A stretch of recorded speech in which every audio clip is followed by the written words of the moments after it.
یہ کہتے ہوئے بھی مجھے بہت زیادہ خوشی محسوس ہو رہی ہے کہ میری جانکاری میں اب تک میں نے ایسا کوئی اکیڈمی ایسی نہیں دیکھی ہے.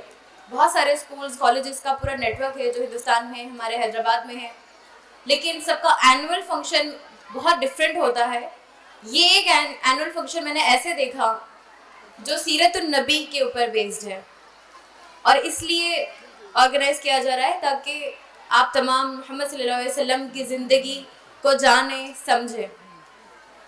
اس نوعیت کا میرا نہیں خیال کہ کوئی اور پروگرام کوئی کرتا ہے, کوئی اکیڈمی کرتی ہے اینول فنکشن کے طور پر, اور یہ ہونا بھی چاہیے کیونکہ اللہ تعالیٰ نے ارشاد فرمایا ہے لَقَدْ كَانَ لَكُمْ فِي رَسُولِ اللَّهِ أُسْوَةٌ حَسَنَةٌ, کہ ہم نے محمد صلی اللہ علیہ وسلم کو ایک نمونہ بنا کر بھیجا ہے, نمونہ عمل بنا کر بھیجا ہے, آئیڈیل بنا کر بھیجا ہے. نمونہ وہ ہوتا ہے جس کو دیکھ کر لوگ ان سے انسپریشن حاصل کرتے ہیں اور ان کو فالو کرتے ہیں, اس پر عمل کرتے ہیں. اور یہ کس طرح کا ایک آئیڈیل ہے, کیسے وہ آئیڈیل تھے؟ خود نبی کریم صلی اللہ علیہ وسلم اپنے بارے میں کہتے ہیں کہ میں ایک معلم بنا کر بھیجا گیا ہوں. مسجد نبوی میں ایک مرتبہ اللہ کے نبی صلی اللہ علیہ وسلم تشریف لاتے ہیں اور وہاں پر دو گروپس کو آپ نے دیکھا.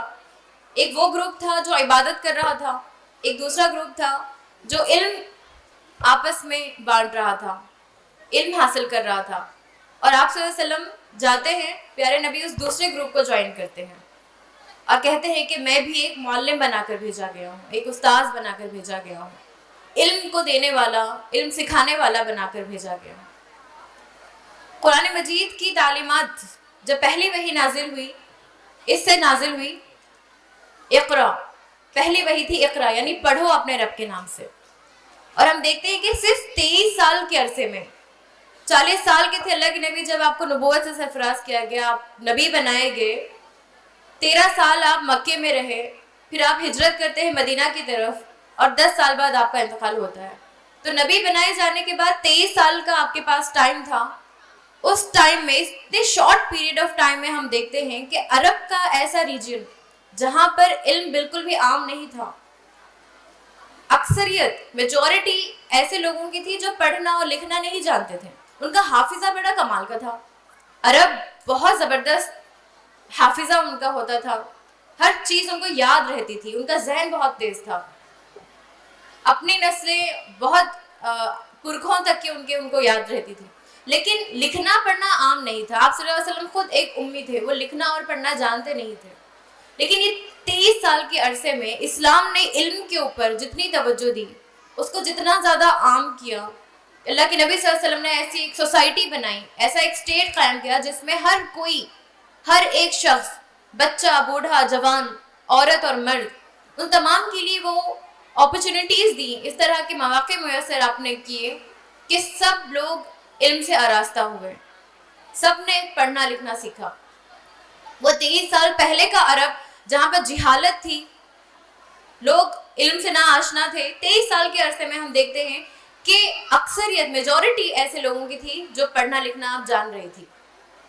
جنگ بدر کا واقعہ آپ لوگ جانتے ہوں گے, صرف 313 مسلمان تھے, ان کے مقابلے میں 1000 کا لشکر تھا, اور سب میدان میں آگے اسلام کو مٹانے کے لیے. ان 313 مسلمانوں نے کمر کسی اور اللہ نے ان کو فتح نصیب کرائی. جو لوگ قیدی بن کر کے ہاتھ آئے تھے وہ ایسے لوگ تھے جو ان کو قتل کرنے کے لیے, ان مسلمانوں کو قتل کرنے کے لیے کچھ دیر پہلے میدان جنگ میں لڑ رہے تھے. ایسے لوگوں کو کس چیز کے بدلے اللہ کے نبی نے جانے دیا؟ ایک ایک قیدی کا فدیہ یہ رکھا, جو قیدی پڑھنا لکھنا جانتا ہے وہ اپنی طرف سے 10 مدینے کے 10 بچوں کو یا 10 لوگوں کو پڑھنا لکھنا سکھا دو, اور اس کے بعد آپ آزاد ہو سکتے ہیں. علم کو ان کے آزادی کا ایک طریقہ ان کو اللہ کے رسول صلی اللہ علیہ وسلم نے رکھا. اس سے ہم کو پتہ چلتی ہے کہ علم کی کیا حیثیت ہے.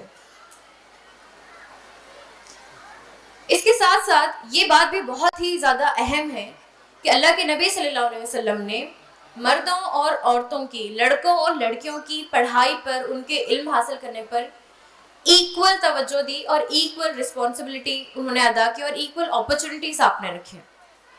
آج کی سوسائٹی میں جہاں لڑکیوں کو تعلیم حاصل کرنے کے لیے بہت سٹرگل کرنا پڑتا ہے, بہت سے کم فیملیز ایسی ہیں جو لڑکیوں کی پڑھائی کے لیے، ان کے علم حاصل کرنے کے لیے، ان کی ایجوکیشن میں بہت زیادہ پیسہ خرچ کرتی ہے، ان کو اجازت دیتی ہے کہ وہ جہاں جائیں جا سکتے ہیں اور تعلیم حاصل کر سکتے ہیں.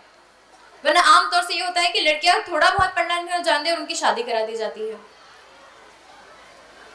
تو یہ کانسیپٹ اللہ کے نبی صلی اللہ علیہ وسلم نے ہمیں دیا کہ لڑکے اور لڑکی میں کوئی فرق نہیں ہے علم حاصل کرنے میں.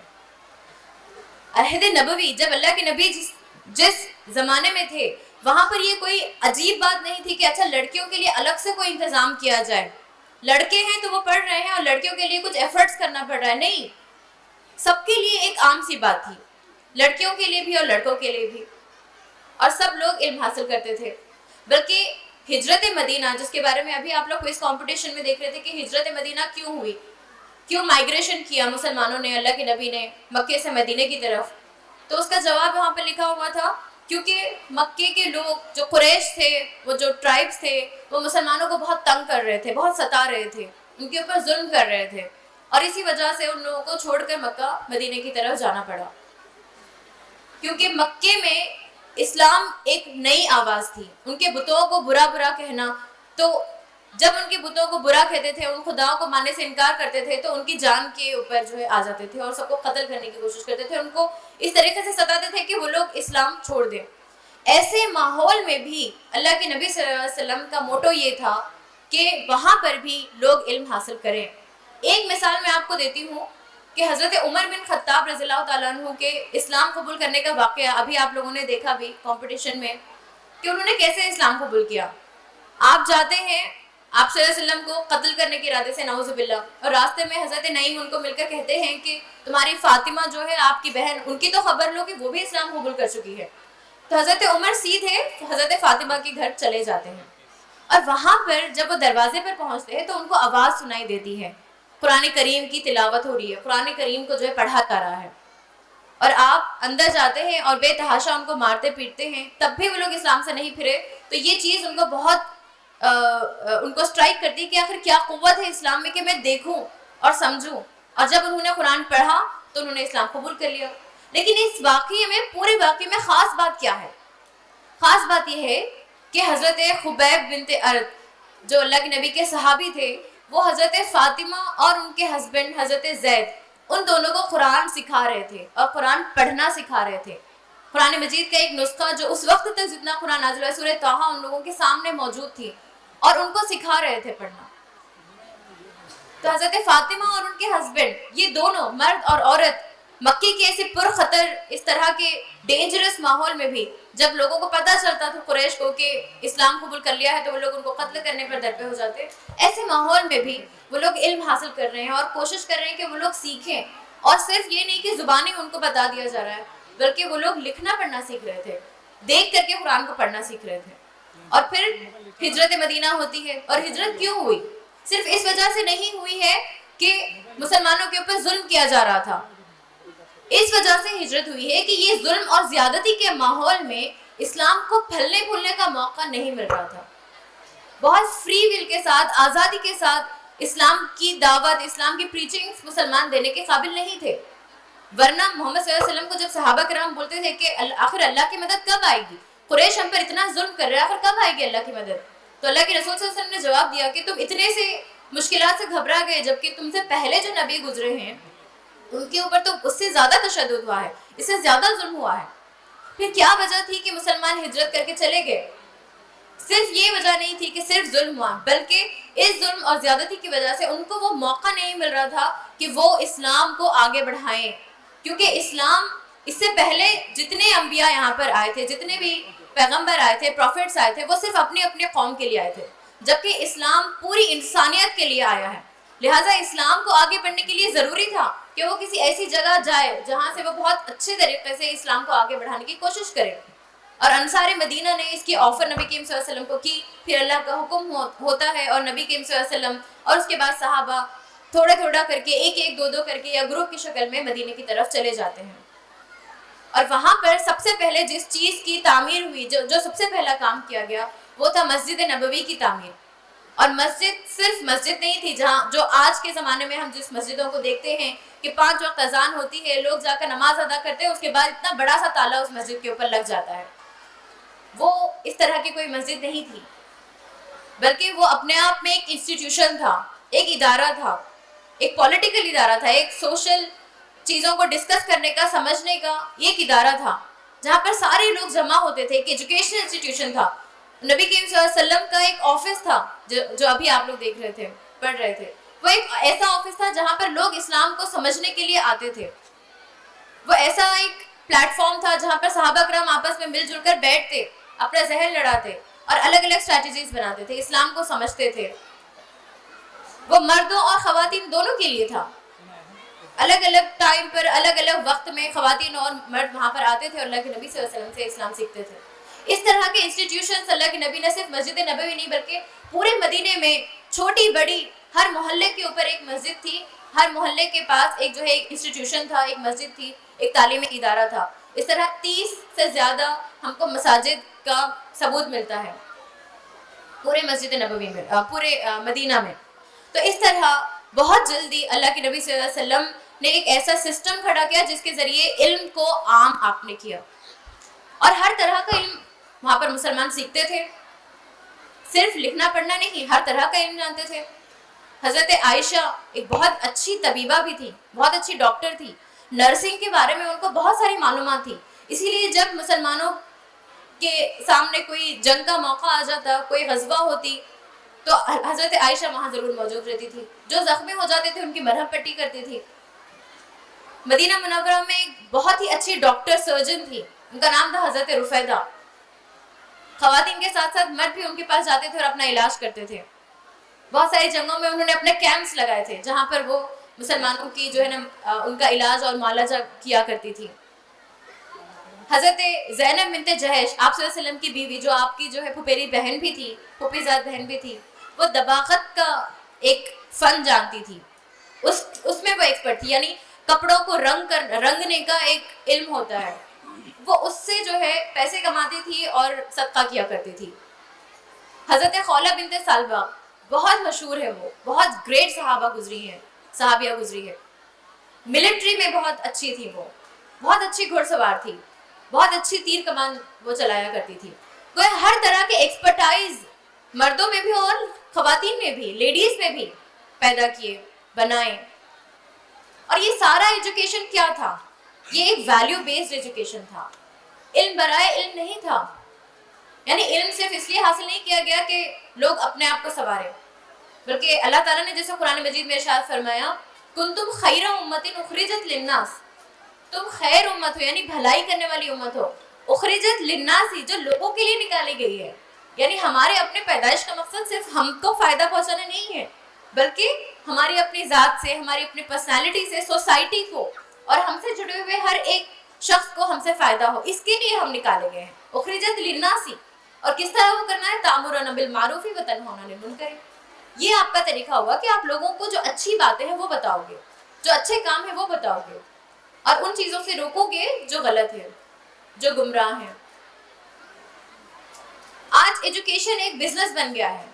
ڈاکٹرز کا بزنس آپ دیکھ لیجئے، ہر جگہ ہے نا. میڈیکل فیلڈ ایک بزنس جس سے جو پیسہ کمانے کا ایک ذریعہ بن گیا ہے. سارے ڈاکٹرز آج مشینز کے اوپر ڈیپینڈ کرتے ہیں. لوگ اسی لیے ڈاکٹر بننا چاہتے ہیں کہ اس میں بہت کمائی ہے، ان کو فارن کنٹریز سے جو اپرچونٹیز ملیں گے. جبکہ اسلام کیا کہتا ہے کہ آپ اس وجہ سے کوئی پروفیشن ایکسیپٹ کیجئے کہ اس پروفیشن کے تھرو آپ خود کو اور آپ کی سوسائٹی کو سرو کر سکیں، اس کو فائدہ پہنچا سکیں.